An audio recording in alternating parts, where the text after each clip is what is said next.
வணக்கம். இன்றைய தலைப்புச் செய்திகள். பட்டாசு தீப்பொறிப்பட்டு வீட்டின் மொட்டை மாடியில் இருந்த கீற்று கொட்டைகள் எரிந்து சேதம். 1 லட்சம் ரூபாய் பொருட்கள் நாசம். பட்டேலின் 150வது பிறந்தநாள் விழா மாணவர்கள் பங்கேற்ற மை பாரத் நடைபயணம் துணைநிலை ஆளுநர் துவக்கி வைப்பு. தேர்தல் ஆணையத்தின் வாக்காளர் சிறப்பு திருத்த பணியை புதுவை தேர்தல் துறை சீர்குலைத்து வருகிறது. அதிமுக மாநில செயலாளர் அன்பழகன் குற்றச்சாட்டு. இனி விரிவான செய்திகள். குருசுகுப்பம் செயின்ட் பிரான்சிஸ் வீதியில் பட்டாசு தீப்பொறிப்பட்டு தீ விபத்து ஏற்பட்ட பகுதியை பாஜக தலைவர் ராமலிங்கம் பார்வையிட்டார். புதுச்சேரி முத்தியால்பேட்டை அடுத்த குருசுகுப்பம் செயின்ட் பிரான்சிஸ் வீதியில் அசோக் என்பவர் ஹோம் ஸ்டே விடுதி நடத்தி வருகிறார். ஹோம் ஸ்டேவின் மாடியில் விருந்தினர்கள் அமர்ந்து கடலை ரசித்தபடி உணவருந்த கீற்று கொட்டகையால் அறை அமைத்திருந்தார். நேற்று அதே பகுதியை சேர்ந்த சிறுவர்கள் பட்டாசு வெடித்துள்ளனர். அப்போது பட்டாசின் தீப்பொறிகள் கீற்று கொட்டகையின் மீது விழுந்ததில் தீ பற்றியது. அருகே இருந்த சீதாராமன் வீட்டின் மாடியில் அமைக்கப்பட்டிருந்த கீற்று கொட்டகையின் மீது பரவியது. சம்பவ இடத்திற்கு வந்த புதுச்சேரி உதவி கோட்ட தீயணைப்பு அதிகாரி சுரேஷ் மற்றும் தீயணைப்பு வீரர்கள் தண்ணீரை பீய்ச்சி அடித்து தீயை அணைத்தனர். தீ விபத்தில் நாற்காலிகள் உள்ளிட்ட 1 லட்சம் ரூபாய் மதிப்பிலான பொருட்கள் நாசமானது. பின்னர் மாலை மீண்டும் கீற்று கொட்டகை தீப்பிடித்து எரிய துவங்கியது. உடனே அக்கப்பக்கத்தினர் விரைந்து வந்து தண்ணீரை பீய்ச்சி அடித்து தீயை அணைத்தனர். இந்நிலையில் பாஜக தலைவர் ராமலிங்கம் தீ விபத்து நடந்த இடத்தை நேரில் பார்வையிட்டு ஆய்வு மேற்கொண்டார். பட்டேலின் 150வது பிறந்தநாள் விழாவை முன்னிட்டு மாணவர்கள் பங்கேற்ற மை பாரத் நடைபயணம் துணைநிலை ஆளுநர் துவக்கி வைத்தார். இந்தியாவின் இரும்பு மனிதர் என்று போற்றப்படும் சர்தார் வல்லபாய் பட்டேலின் 150வது பிறந்தநாள் விழா கொண்டாட்டத்தையொட்டி மத்திய இளைஞர் விவகாரங்கள் மற்றும் விளையாட்டுத்துறை அமைச்சகத்தின் மை பாரத் இயக்கம் சார்பில் சனிக்கிழமை பிற்பகல் நடைபெற்ற இந்த ஒற்றுமை நடைபயணத்தை துணைநிலை ஆளுநர் கைலாஷ்நாதன் கொடியசைத்து துவக்கி வைத்தார். பின்னர் இந்த நடைபயணத்தில் மாணவர்களுடன் சேர்ந்து அவரும் நடந்து சென்றார். சுமார் 4.5 கிலோமீட்டர் தொலைவு பள்ளி கல்லூரி மாணவர்கள் சுமார் 2000 பேர் பங்கேற்ற ஒற்றுமை நடைபயணத்தில் அவரும் உற்சாகமாக சென்றார். இந்த ஒற்றுமை நடைபயணத்தை மத்திய அமைச்சர் மன்சுக் மாண்டவியா துவக்கி வைப்பதாக இருந்தது. அவர் வராத நிலையில் துணைநிலை ஆளுநர் கைலாஷ்நாதன் துவக்கி வைத்தார். சுதேசி ஆலை வாசலில் துவங்கிய இந்த ஒற்றுமை நடைபயணம் மரமிலை அடிகள் சாலை, அண்ணா சாலை, நேரு வீதி, மகாத்மா காந்தி வீதி, SV பட்டேல் சாலை வழியாக கடற்கரை சாலை காந்தி திடலில் நிறைவடைந்தது. அங்கு துணைநிலை ஆளுநர் கைலாஷ்நாதன் பேசும் பொழுது சிதறி கிடந்த 500 ஆட்சி பரப்புகளை இந்தியாவுடன் இணைத்தவர் சர்தார் வல்லபாய் பட்டேல். நம் நாடு 1947ஆம் ஆண்டு சுதந்திரம் அடைந்த பொழுது லட்சத்தீவு பகுதியை பிடிக்க பாகிஸ்தான் முயன்றது. தொலைநோக்கு பார்வையுடன் பாகிஸ்தானுக்கு முன்பாகவே இந்திய ராணுவத்தை அங்கு கொண்டு சென்று இந்தியாவுடன் இணைத்தவர் வல்லபாய் பட்டேல். 75 ஆண்டுகளுக்கு பிறகு இப்போது லட்சத்தீவு முக்கியத்துவம் பெற்ற பகுதியாக மாறியுள்ளது. தேசிய பாதுகாப்புக்கு முக்கியமான இடமான லட்சத்தீவு உள்ளது. சூயஸ் கால்வாய் வழியாக செல்லும் கப்பல்கள் எல்லாம் இந்த பாதையாகத்தான் செல்ல வேண்டும். இதையெல்லாம் உணர்ந்துதான் பிரதமர் நரேந்திர மோடி இராணுவ தளமாகவும் கப்பற்படை இடமாகவும் அங்கு சுற்றுலா வளர்ச்சியையும் மேற்கொண்டு வருகிறார் என்றார் அவர். ஒற்றுமை நடைபயணத்தில் பாஜக தலைவர் VP ராமலிங்கம், சட்டப்பேரவை தலைவர் செல்வம், அமைச்சர்கள் நமச்சிவாயம், ஜான்குமார், செல்வகணபதி MP, சட்டமன்ற உறுப்பினர்கள் கல்யாண சுந்தரம், செல்வம், தீபாய்ந்தான், முன்னாள் சட்டமன்ற உறுப்பினர் அசோக் பாபு, வெங்கடேசன் மற்றும் பாஜக நிர்வாகிகள் பலர் திரண்டு பங்கேற்றனர். தேர்தல் ஆணையத்தின் வாக்காளர் சிறப்பு திருத்த பணியை புதுவை தேர்தல் துறை சீர்குலைத்து வருவதாக அதிமுக மாநில செயலாளர் அன்பழகன் குற்றம் சாட்டியுள்ளார். புதுச்சேரி உப்பளத்தில் உள்ள அதிமுக தலைமை அலுவலகத்தில் செய்தியாளர்களை சந்தித்த மாநில செயலாளர் அன்பழகன், இந்திய தேர்தல் ஆணையத்தின் உத்தரவை புதுவை மாநில தேர்தல் துறை சீர்குலைத்து வருகிறது. வீடுகள் தோறும் சென்று வாக்குப்பதிவு அதிகாரிகள் வாக்காளர் சிறப்பு தீவிர திருத்த பணியை மேற்கொள்ள வேண்டும். ஆனால் அந்த அதிகாரிகள் குறிப்பிட்ட முகவரியில் வசிக்காதவர்களுக்கும் படிவத்தை மற்றவர்களிடம் கொடுத்துவிட்டு செல்கின்றனர். அங்கிருந்து காலி செய்து சென்றவர்களிடம் புகைப்படம் உள்ளிட்ட விவரங்களை பெற்று அந்த படிவத்தை பூர்த்தி செய்து தேர்தல் துறையில் திரும்ப ஒப்படைக்கும் நிகழ்வு நடக்க வாய்ப்புள்ளது. இதையெல்லாம் ஆதாரத்துடன் புகாராக எழுதி புதுவை தேர்தல் துறையிடம் அதிமுக சார்பில் ஒப்படைக்க உள்ளோம். கடந்த காங்கிரஸ் ஆட்சி காலத்தில் மருந்து கொள்முதல் முறைகேடு வழக்கில் துணை நிலை ஆளுநர் நீதி விசாரணை நடத்த வேண்டும் என்று தெரிவித்துள்ளார். பாஜக நகர மாவட்டத்தில் உள்ள தொகுதிகளில் கிளை தேர்தல் முகவர் பயிற்சி பட்டறை பாஜக தலைவர் VP ராமலிங்கம் தலைமையில் நடைபெற்றது. புதுச்சேரி மாநிலம் நகர் மாவட்டத்தில் உள்ள முத்தியால்பேட்டை ராஜ்பவன் மற்றும் உருளையன்பேட்டை சட்டமன்ற தொகுதிக்கான கிளை தேர்தல் முகவர் BLA 02 பயிற்சி பட்டறை ராஜ்பவன் தொகுதிக்குட்பட்ட சொலிங்கர் செட்டியார் திருமண மண்டபத்தில் நடைபெற்றது.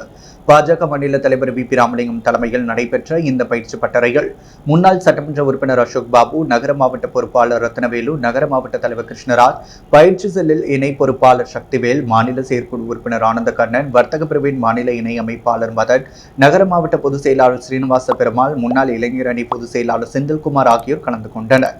இந்த நிகழ்ச்சிக்கு வல்லுநர் பிரிவின் மாநில அமைப்பாளர் நாகராஜன் முன்னிலை வகிக்க ராஜ்பவன் தொகுதி முத்தியால்பேட்டை, உருளையன்பேட்டை சேர்ந்த பாஜக நிர்வாகிகள் பலர் கலந்து கொண்டனர்.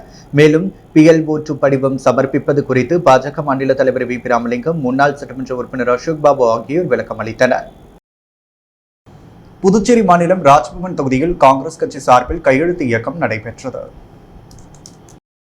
புதுச்சேரி மாநிலம் ராஜ்பவன் தொகுதியில் ராகுல் காந்தி தலைவரின் அறிவுறுத்தலின்படி 5/10/2025 வாக்கு திருட்டுக்கு எதிரான கையெழுத்து இயக்கம் துவங்கப்பட்டது.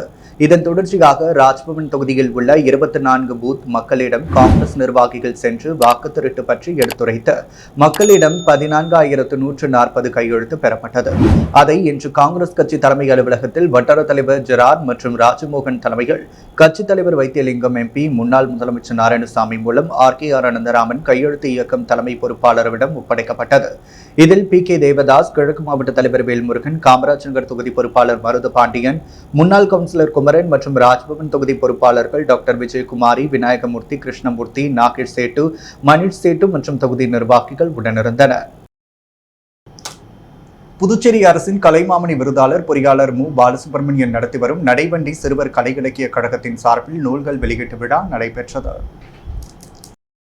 புதுச்சேரி அரசின் கலைமாமணி விருதாளர் பொறியாளர் பாலசுப்ரமணியன் நடத்தி வரும் நடைவண்டி சிறுவர் கலை இலக்கிய கழகத்தின் சார்பில் நூல்கள் வெளியீட்டு விழா புதுவை தமிழ்ச்சங்கத்தில் நடைபெற்றது. இந்நிகழ்ச்சிக்கு புதுச்சேரி மாநில முத்தமிழ் கழகத்தின் தலைவர் கவிஞர் சண்முக சுந்தரம் தலைமை தாங்க கவிஞர் புதுவை பிரபா வரவேற்புரை நிகழ்த்தினார். தமிழ் மாமணி உசேன், தமிழ் சங்கத்தின் பொருளாளர் அருள் செல்வம், நண்பர்கள் தோட்டம் பொருளாளர் புதுவை யுகபாரதி ஆகியோர் முன்னிலை வகித்தனர்.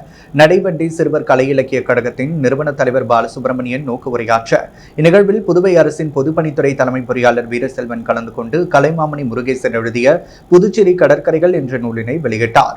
இதன் முதல் பிரதியை தொழிலதிபர் தங்கவேலு பெற்றுக்கொண்டார். இதேபோன்று கலைமாமணி விஜயலட்சுமி எழுதிய சிங்கமழை காடு மற்றும் கர்வம் பிடித்த பூசணிக்காய் ஆகிய நூல்களும் எழுத்தாளர் சாலை செல்வம் அவர்களால் அறிமுகம் செய்யப்பட்டது.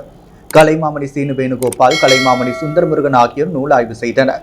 கலைமாமணி நெய்தல் நாடன், முன்னாள் காவல் கண்காணிப்பாளர் வீலபாலகிருஷ்ணன், தமிழ் சங்கத்தின் செயலாளர் சீனு மோகன்தாஸ், தமிழ் சங்கத்தின் துணைத் தலைவர் திருநாவுக்கரசு ஆகியோர் வாழ்த்துரை வழங்கினர். முன்னதாக கலைமாமணி கலியபெருமாள், கவிஞர் குமரவேலு ஆகியோர் சிறுவர் பாடல்களை வாசித்தனர். ஆசிரியர் பணியில் சிறந்து விளங்கும் ஆசிரியர்கள் விசாகன், பச்சையம்மாள், ஜெயஸ்ரீ ஆகியோருக்கு நடைவண்டி இலக்கிய கழகம் சார்பில் சாவித்திரிபாய் புலே, ஜோதிராவ் புலே ஆகியோரது பெயரில் விருதுகள் வழங்கப்பட்டது. முடிவில் நடைவண்டி இலக்கிய கழகத்தின் செயலர் யாழினி நன்றி கூற நிகழ்ச்சியில் திரளான தமிழர்கள், தமிழ் ஆர்வலர்கள், கவிஞர்கள் கலந்து கொண்டனர். புதுச்சேரி மாவட்ட பகுத்தறிவாளர் கழகம் சார்பில் தந்தை பெரியாரின் 147வது பிறந்த நாளை முன்னிட்டு கல்லூரி பேச்சு போட்டி நடைபெற்றது. புதுச்சேரி மாவட்ட பகுத்தறிவாளர் கழகம் சார்பில் தந்தை பெரியாரின் 147வது பிறந்த நாளை முன்னிட்டு கல்லூரி மாணவர்களுக்கான பேச்சு போட்டி புதுச்சேரி பெரியார் படிப்பகத்தில் நடைபெற்றது. மாவட்ட பகுத்தறிவாளர் கழக தலைவர் நடராசன் தலைமை தாங்க அமைப்பாளர் குமரன் அனைவரையும் வரவேற்று உரை நிகழ்த்தினார். புதுவை மாவட்ட திராவிடர் கழக தலைவர் அன்பரசன் துவக்க உரை நிகழ்த்த பேச்சு போட்டி துவங்கியது. பேச்சு போட்டியில் முதல் பரிசு 5,000 ரூபாய் இந்திரா காந்தி அரசு மருத்துவக் கல்லூரி மாணவர் தொல்காப்பியனும், 2ஆம் பரிசு 3,000 ரூபாய் மணக்குள விநாயகர் பொறியியல் கல்லூரி மாணவி ரித்திகாவும், 3ஆம் பரிசை 2,000 ரூபாய் அதாயி இஸ்லாமிய பெண்கள் கல்லூரி மாணவி ரிஸ்வானாவும் பெற்றனர். மதிப்புக்குரிய தமிழ்மணி, புதுவை பிரபா மற்றும் இளவரசி சங்கர் ஆகியோர் போட்டியின் நடுவர்களாக இருந்து நடத்தினர். இந்நிகழ்ச்சியில் போட்டியில் பங்கேற்ற அனைத்து பங்கேற்பாளர்களும் நினைவு பரிசுகளும் பாராட்டு சான்றிதழும் வழங்கப்பட்டது. மாவட்ட திராவிடர் கழக காப்பாளர் ரா சடகோபன், ராசு, சிவராசன் ஆகியோர் முன்னிலை வகித்து சிறப்பித்தனர். இந்நிகழ்ச்சியில் திராவிடர் கழக பகுத்தறிவாளர் கழக மற்றும் மாணவிகளின் பெற்றோர்களும் கலந்து கொண்டு சிறப்பித்தனர். சபாநாயகர் ஏம்பலம் செல்வம் பிறந்த நாளை முன்னிட்டு தானம்பாளையம் பகுதியில் நலத்திட்ட உதவிகள் வழங்கும் நிகழ்ச்சி நடைபெற்றது. புதுச்சேரி சட்டப்பேரவைத் தலைவர் ஏம்பலம் செல்வம் பிறந்த நாள் எதிர்வரும் 11ஆம் தேதி நடைபெற உள்ளது. அதை முன்னிட்டு மணவெளி சட்டமன்ற தொகுதி பாஜக நிர்வாகிகள் சார்பில் நலத்திட்ட உதவிகளுடன் பிறந்தநாள் விழா கொண்டாடப்பட்டு வருகிறது. தவளக்குப்பம் தானம்பாளையம் பகுதியில் உள்ள புட்லாயம்மன் ஆலயத்தில் பாஜக நிர்வாகி ஞானசேகரன் தலைமையில் பிறந்தநாள் விழா கொண்டாடப்பட்டது. இதில் சபாநாயகர் கேம்பலம் செல்வம் சிறப்பு விருந்தினராக கலந்து கொண்டு ஸ்ரீ புட்லாயம்மன் ஆலயத்தில் சிறப்பு அபிஷேக ஆராதனைகளுடன் நடைபெற்ற பூஜையில் பங்கேற்று சுவாமி தரிசனம் செய்தார். தொடர்ந்து கட்சி நிர்வாகிகள் சார்பில் கேக் வெட்டி இனிப்புகள் வழங்கி கொண்டாடினார். இவ்விழாவில் 100க்கும் மேற்பட்ட மாணவ மாணவிகளும் நோட்டு புத்தகங்கள் உள்ளிட்ட எழுது பொருட்கள் வழங்கப்பட்டது. இப்பகுதியை சேர்ந்த 200க்கும் மேற்பட்ட பெண்களுக்கு புடவைகளும் பொதுமக்கள் அனைவருக்கும் அசைவ உணவும் வழங்கினார். மேலும் இந்நிகழ்ச்சிக்கான ஏற்பாடுகளை திருமால் முனைவர் கந்தவேல், ராஜா, முத்து, பல்லவராயன், சேகர் ஆகியோர் செய்திருந்தனர். இவ்விழாவில் மாவட்ட தலைவர் சுகுமார், தொகுதி தலைவர் லட்சுமிகாந்தன், கிருஷ்ணமூர்த்தி, சக்திவேல் உள்ளிட்ட மாநில மற்றும் தொகுதி நிர்வாகிகள் பலர் கலந்து கொண்டு சிறப்பித்தனர். புதுச்சேரி மாநிலம் உழவர் சந்தை இயற்கை அங்காடி திறப்பு விழா மேலாண்மை மற்றும் தொண்டு நிறுவனம் இணைந்து திறக்கப்பட்டது. இயற்கை அங்காடி திறப்பு விழா புதுச்சேரி அரசு வேளாண்மை துறை மற்றும் சர்வதேச கரிம வேளாண்மை திறன் மையம் தொண்டு நிறுவனம் இணைந்து அங்கன்வாடி வேளாண்மை திட்டம் பரம்பராகட் கிருஷி விகாஸ் யோஜனா திட்டத்தின் மூலமாக புதுச்சேரி விவசாயிகளை குழுக்களாக இணைத்து அங்கன்வாடி வேளாண்மை முறையை பின்பற்றி வேளாண் பொருட்கள், அரிசி, உளுந்து, எண்ணெய், காய்கறிகள், பழங்கள் மற்றும் பல பொருட்களை விவசாயிகள் உற்பத்தி செய்துள்ளனர். உழவர் சந்தையில் உள்ள 16ஆம் எண் கொண்ட கடையில் இயற்கையான முறையில் விளைவிக்கப்பட்ட பொருட்களை நுகர்வோருக்காக குறைந்த விலையில் நேரடியாக விற்பனை செய்கின்றனர். இந்த இயற்கை அங்காடி திறப்பு விழாவில் சிறப்பு விருந்தினர்களாக கலந்து கொண்ட உழவர் சந்தை விற்பனை குழு செயலாளர் ஜோசப் ஆல்பர்ட் மற்றும் வேளாண்மை துறை துணை இயக்குனர் குமாரவேலு, வேளாண்மை அலுவலர் ஹரிஹரன் மற்றும் இணைந்து வழி நடத்தக்கூடிய தொண்டு நிறுவனத்தின் ICCOA மேலாண் இயக்குனர், பல பயிர் சாகுபடி பயிற்சி மையத்தின் நிறுவனர் வெற்றி செல்வன் மற்றும் புதுச்சேரி விவசாயிகள் பலரும் கலந்து கொண்டு விழாவினை சிறப்பித்தனர். புதுவையில் 3ஆம் கட்ட திமுக உறுப்பினர் சேர்க்கை முகாம் நாடாளுமன்ற உறுப்பினர் ஜெகத் ரட்சகன் தலைமையில் அரியாங்குப்பம் தொகுதியில் நடைபெற்றது. திராவிட முன்னேற்றக் கழக தலைவரும் தமிழ்நாடு முதலமைச்சரான மு.க. ஸ்டாலின் மத்திய பாரதிய ஜனதா கட்சியின் ஆதிக்கத்திலிருந்தும் இதற்கு துணை நிற்கும் புதுச்சேரி பாஜக கூட்டணி அரசிடமிருந்தும் மாநிலத்தை மீட்டு புதுவையின் மண்மொழி காக்க திமுக சார்பில் உடன்பிறப்பே வா பரப்புரையை முன்னெடுக்க ஆணையிட்டுள்ளார். புதுச்சேரி மாநிலத்தில் உள்ள 30 சட்டமன்ற தொகுதிகளில் உள்ள அனைத்து வாக்குச்சாவடிகளிலும் வீடு வீடாக சென்று மக்களை சந்தித்து ஒவ்வொரு வாக்குச்சாவடியிலும் குறைந்தது 30% வாக்குகளை கழக உறுப்பினர்களாக சேர்க்க வேண்டும் என்ற இலக்கு நிர்ணயிக்கப்பட்டு தலைமை கழகத்தால் ஒருங்கிணைப்பாளராக நியமிக்கப்பட்டுள்ள திமுக கொள்கை பரப்பு செயலாளர் ஜெகத் ரட்சகன் தலைமையில் 3ஆம் கட்டமாக இன்று காலை அரியாங்குப்பம் தொகுதியில் பழைய அரியாங்குப்பம் சாலை, வீராம்பட்டினம் சாலை சந்திப்பில் இருந்து திமுக உறுப்பினர் சேர்க்கை துவங்கப்பட்டது. மாநில அமைப்பாளர் சிவா முன்னிலையில் நடைபெற்ற முகாமில் கழக கொள்கை பரப்பு செயலாளர் ஜெகத் ரட்சகன் கலந்து கொண்டு வீடு வீடாக சென்று திமுக உறுப்பினர் படிவம் கொடுத்து உறுப்பினர் சேர்க்கையை துவக்கி வைத்தார். முன்னதாக அரியாங்குப்பம் பிரம்மன் சதுக்கம் அருகில் பாராளுமன்ற உறுப்பினர் ஜெகத் ரட்சகன், மாநில கழக அமைப்பாளர் சிவா ஆகியோர்களுக்கு தலைமை பொதுக்குழு உறுப்பினர் சக்திவேல், தொகுதி செயலாளர் சீதாராமன், தலைமை பொதுக்குழு உறுப்பினர் வேலன், கோபாலகிருஷ்ணன் ஆகியோர் தலைமையில் ஆளுயர மாடை அணிவித்து பொன்னாடை போர்த்தி சிறப்பான வரவேற்பு அளித்தனர். மாநில கழக நிர்வாகிகளும் சட்டமன்ற உறுப்பினர்களும் கலந்து கொண்ட நிகழ்ச்சியில் மாநில இலக்கிய அணி அமைப்பாளர் சிவசங்கரன், தொகுதி துணை செயலாளர் சிலம்பு செல்வன், ராஜேந்திரன், மெய்யழகன், மாநில பிரதிநிதிகள் தினகரன், ராசு, கலிவரதன், மாநில அணிகளைச் சேர்ந்த அருண்குமார், பன்னீர்செல்வன், முகுந்தன், தியாகராஜன், சுப்ராயன், மதிவாணன், வினோத்குமார், செல்வம், கார்த்தி, ஜெயபால், ஜபருல்லா, நாகூர், மீரான், லியாத் அலி, தொகுதி இளைஞர் அணி அரசு மற்றும் பல்வேறு அணிகளைச் சேர்ந்த நிர்வாகிகளும் கலை செயலாளர்களும் தொகுதி கழக முன்னோடிகளும் கலந்து கொண்டு சிறப்பித்தனர். மணவெளி தொகுதி சின்ன வீராம்பட்டினம் பகுதியில் சபாநாயகர் பிறந்தநாளை முன்னிட்டு மருத்துவ முகாம் நடைபெற்றது. இதில் ஏராளமான பொதுமக்கள் பங்கேற்று பயன்பெற்றனர். வரும் 11ஆம் தேதியன்று சட்டப்பேரவைத் தலைவர் ஏம்பலம் செல்வம் பிறந்த நாளை முன்னிட்டு இன்று மாநில பாஜக மகளிர் அணி பொதுச் செயலாளர் பிரியா சந்திரசேகர் ஏற்பாட்டில் இலவச பொது மருத்துவ முகாம் சின்ன வீராம்பட்டினம் பகுதியில் உள்ள சமுதாய நலக்கூடத்தில் நடைபெற்றது. இந்த மருத்துவ முகாமில் தொகுதி சட்டமன்ற உறுப்பினரும் சட்டப்பேரவைத் தலைவருமான ஏம்பலம் செல்வம் சிறப்பு விருந்தினராக கலந்து கொண்டு மருத்துவ முகாமினை துவக்கி வைத்தார். முகாமில் பொது மருத்துவம், பல் மருத்துவம் மற்றும் கண் பார்வை பரிசோதனை ஆகியவை மேற்கொள்ளப்பட்டன. இதில் ஏராளமான பொதுமக்கள் பங்கேற்று மருத்துவ பரிசோதனையை மேற்கொண்டனர். இந்நிகழ்ச்சியில் அப்பகுதி முக்கிய பிரமுகர்கள் மோகன், பச்சையப்பன், வெற்றி, கிராம பஞ்சாயத்து மற்றும் பொதுமக்கள் பலர் கலந்து கொண்டனர். இலவச பேருந்து பாஸ் வாங்கி தருவதாக கூறி மூதாட்டியிடம் 4 லட்சம் ரூபாய் நகைகளை அபகரித்து சென்ற மதுரை ஆசாமியை உருளையன்பேட்டை போலீசார் கைது செய்தனர். புதுச்சேரி அடுத்த கரிக்கலாம்பாக்கத்தை சேர்ந்தவர் மாணிக்க மனைவி சந்திரா. இவர் கடந்த 13ஆம் தேதி புதுச்சேரி பேருந்து நிலையத்தில் பேருந்திற்காக காத்திருந்தார். அப்பொழுது அருகே வந்த அடையாளம் தெரியாத நபர் ஆதார் அட்டை கொடுத்தால் இலவச பேருந்து பாஸ் வாங்கி தருவதாக கூறினார். அதனை நம்பிய சந்திராவை போட்டோ எடுக்கலாம் என கூறி பேருந்து நிலையம் எதிரே உள்ள ஜவுளி கடை அருகே அழைத்து சென்று வெள்ளை பேப்பர்களில் கையெழுத்து வாங்கினார். பின் போட்டோ எடுக்கும் பொழுது நகை போட்டிருந்தால் பேருந்து பாஸ் கிடைக்காது என கூறி அவர் அணிந்திருந்த 4 சவரன் செயின் மற்றும் அரை சவரன் மோதிரத்தை கழற்றி வாங்கியுள்ளார். பின்னர் இங்கேயே இருங்கள், போட்டோகிராஃபரை அழைத்து வருகிறேன் என கூறிவிட்டு சென்றவர் திரும்பி வரவே இல்லை. இதுகுறித்து சந்திரா கடந்த 24ஆம் தேதி அளித்த புகாரின் பேரில் உருளையன்பேட்டை போலீசார் வழக்கு பதிந்து பேருந்து நிலையத்திற்கு அருகே உள்ளிட்ட பகுதிகளில் இருந்த சிசிடிவி பதிவுகளை ஆய்வு செய்தனர். மூதாட்டியிடம் நகையை அபகரித்து சென்றது பழைய குற்றவாளியான மதுரை எலிஸ் நகரை சேர்ந்த பரமசிவன் மகன் சித்திரவேலு என்பதும் இவர் மீது புதுச்சேரி, தமிழகம் மற்றும் கர்நாடகாவில் இதுபோன்ற மோசடி தொடர்பாக 70க்கும் மேற்பட்ட வழக்குகள் இருப்பது தெரியவந்தது. அதைத் தொடர்ந்து தனிப்படை போலீசார் திருச்சி பேருந்து நிலையம் அருகே பதுங்கியிருந்த சித்திரவேலுவை கைது செய்து விசாரித்தனர். அதில் மூதாட்டியிடம் திருடிய நகை 4 லட்சத்திற்கு விற்று செலவு போக மீதி 3.5 லட்சம் வைத்திருப்பது தெரியவந்தது. அதன் பேரில் போலீசார் அவர் வைத்திருந்த பணம் 3.5 லட்சத்தை பறிமுதல் செய்தனர். பின்னர் அவரை புதுச்சேரி அழைத்து வந்து நேற்று கோர்ட்டில் ஆஜர்படுத்தி சிறையில் அடைத்தனர். இவ்வழக்கில் விரைந்து செயல்பட்டு மோசடி ஆசாமியை கைது செய்த இன்ஸ்பெக்டர் கார்த்திகேயன் தலைமையிலான தனிப்படை போலீசார் சீனியர் எஸ்பி கலைவாணன் பாராட்டினார்.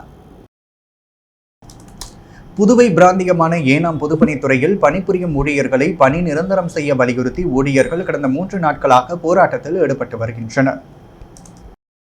புதுச்சேரி பிராந்தியமான ஏனாம் பொதுப்பணித்துறையில் 126 ஊழியர்கள் என்எம்ஆராக பணிபுரிந்து வருகின்றனர். கடந்த 20 ஆண்டுகளாக பணிபுரிந்து வரும் ஊழியர்களை பணி நிரந்தரம் செய்ய வேண்டும் என்று பலகட்ட போராட்டங்கள் நடத்தி வருகின்றனர். ஆனால் அரசு இதுவரை எந்த நடவடிக்கையும் எடுக்கவில்லை. இந்நிலையில் இதன் ஒரு பகுதியாக ஏனாம் ஆர்இஓ அலுவலகம் முன்பு கடந்த 3 நாட்களாக பொதுப்பணித்துறை ஊழியர்கள் தொடர் போராட்டத்தில் ஈடுபட்டுள்ளனர். இந்த போராட்டத்தில் கலந்து கொண்டு ஊழியர்களுக்கு ஆதரவு தெரிவித்த ஆர்எல்பி ஜனநாயக பேரவை பொதுச் செயலாளர் ஆராடாடி போலிசியா ஊழியர்களை உடனடியாக பணி நிரந்தரம் செய்ய வேண்டும் என வலியுறுத்தினார். தொடர்ந்து செய்தியாளர்களை சந்தித்த போசியா, கடந்த 20 ஆண்டுகளுக்கு மேலாக பொதுப்பணித்துறையில் ஊழியர்கள் என்எம்ஆராக பணிபுரிந்து வருகின்றனர். இவர்கள் பல கட்ட போராட்டங்கள் நடத்தியும் அரசு இதுவரை அவர்களை கண்டுகொள்ளவில்லை. எனவே தொடர்ந்து இதே நிலை நீடித்தால் புதுச்சேரி அரசுக்கு எதிராக வலுவான போராட்டத்தை முன்னெடுக்க உள்ளதாகவும் எச்சரித்தார். புதுவையில் உடல் ஆரோக்கியத்தை மையமாக வைத்து மாணவர்கள் மிதிவண்டி விழிப்புணர்வு ஊர்வலம் நடைபெற்றது. புதுச்சேரி அரும்பார்த்தபுரம் பகுதியில் உள்ள ப்ளூ ஸ்டார் மேல்நிலைப் பள்ளியின் தாளாளர் மெய்வழி ரவிக்குமார், முதல்வர் வரலட்சுமி ஆகியோர் வழிகாட்டுதல் படி பள்ளியின் துணை முதல்வர் சாலி சிவசெல்வம் தலைமையில் பள்ளி மாணவர்களின் உடல் ஆரோக்கியத்தை மையமாக வைத்து மாதம் 2ஆம் ஞாயிறு அன்று சண்டேஸ் ஆன் சைக்கிள் அரைசி பயிற்சியை நடத்தி வருகின்றனர்.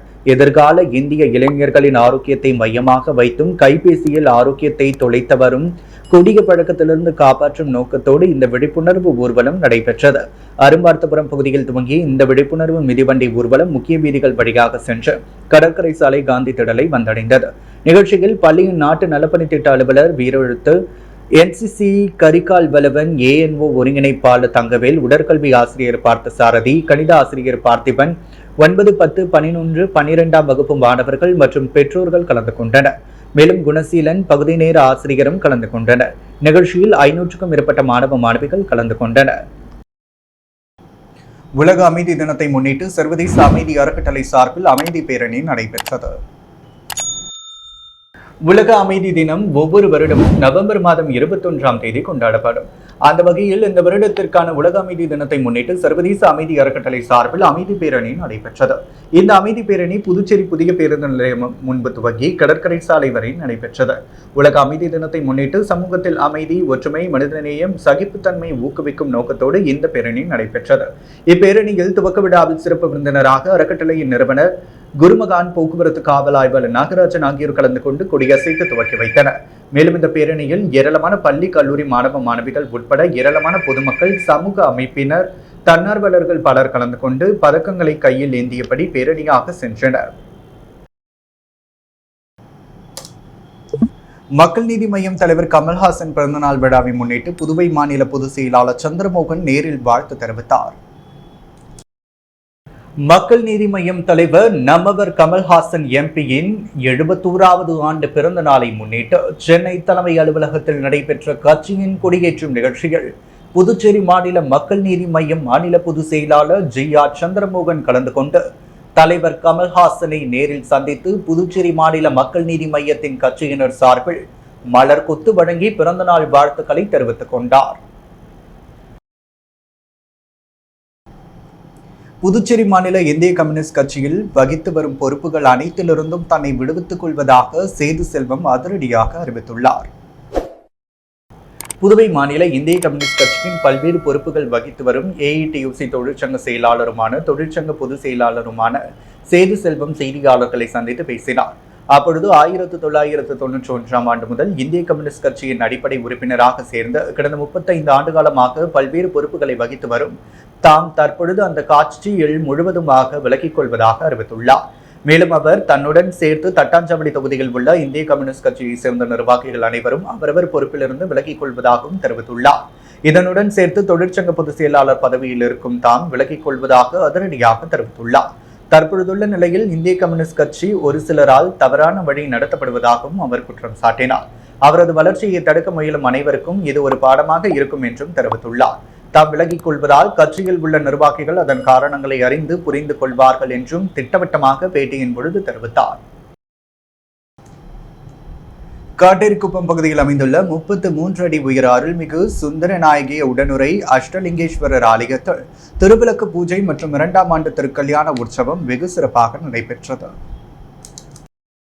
புதுச்சேரி மாநிலம் மண்ணாடிப்பட்டு கொம்யூன் காட்டேரிக்குப்பம் பகுதியில் அமைந்துள்ள 33 அடி உயர அருள்மிகு சுந்தரநாயகி உடனுரை அஷ்டலிங்கேஸ்வரர் திருக்கோவில் 2ஆம் ஆண்டு அஷ்டலிங்கேஸ்வரர் மற்றும் சுந்தரநாயகிக்கு திருக்கல்யாண வைபவமும் பெண்கள் பங்கேற்ற 1ஆம் ஆண்டு திருவிளக்கு பூஜை வெகு சிறப்பாக நடைபெற்றது. முன்னதாக மாலை வேள்வி வழிபாட்டு பூஜையும் அதைத் தொடர்ந்து பெண்கள் பங்கேற்ற 108 திருவிளக்கு பூஜை வெகு சிறப்பான முறையில் நடைபெற்றது. இதில் 100க்கும் மேற்பட்ட பெண்கள் கலந்து கொண்டு திருவிளக்கு பூஜை செய்து வழிபட்டனர். உலக நன்மை, குடும்ப நலம், இல்லத்தின் மங்கள காரியங்கள் நடப்பதற்காக இந்த பூஜை செய்யப்படுகிறது என்பது குறிப்பிடத்தக்கது. இந்த ஆலயத்தில் 1ஆம் வருடமாக திருவிழாவின் முக்கிய நிகழ்ச்சியாக திருவிளக்கு பூஜை நடைபெற்றது.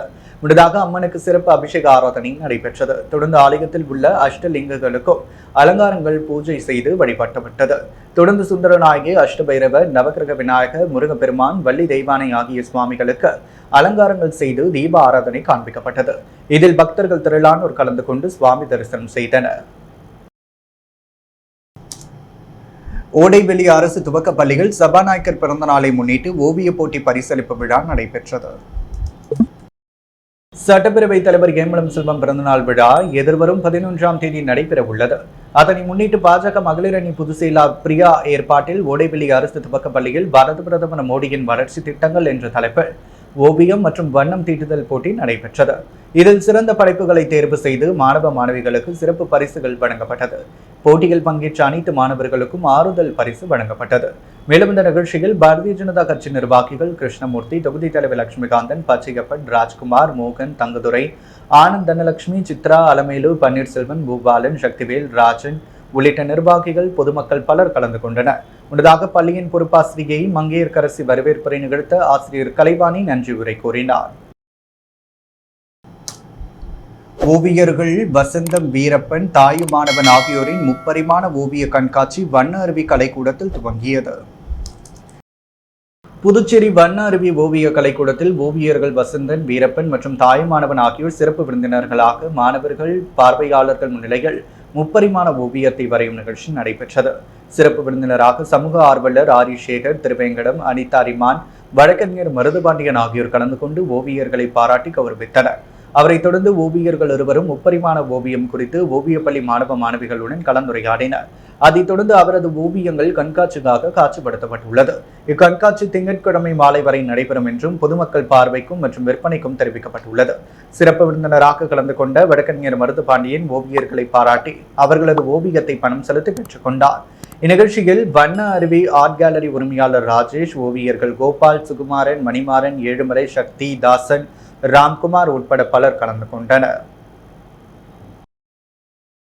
புதுவையில் இன்று தங்கம் மற்றும் வெள்ளி விலை நிலவரம். முத்து கோல்ட் ஹவுஸ் வழங்கும் தங்கம் மற்றும் வெள்ளி விலை நிலவரம். தங்கம் 1 கிராம் 11,185 ரூபாய். வெள்ளி 1 கிராம் 162 ரூபாய்.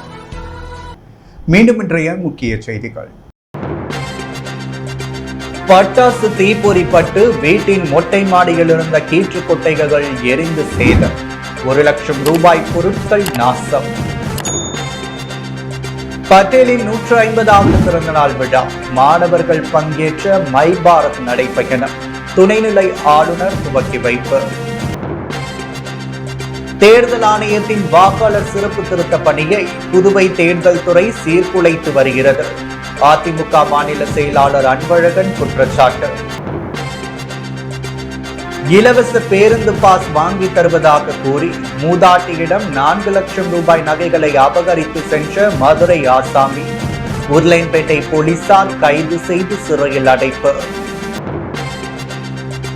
புதுவை பிராந்தியமான ஏனாம் பொதுப்பணித்துறையில் பணிபுரியும் ஊழியர்களை பணி நிரந்தரம் செய்ய வலியுறுத்தி கடந்த 3 நாட்களாக ஊழியர்கள் போராட்டம்.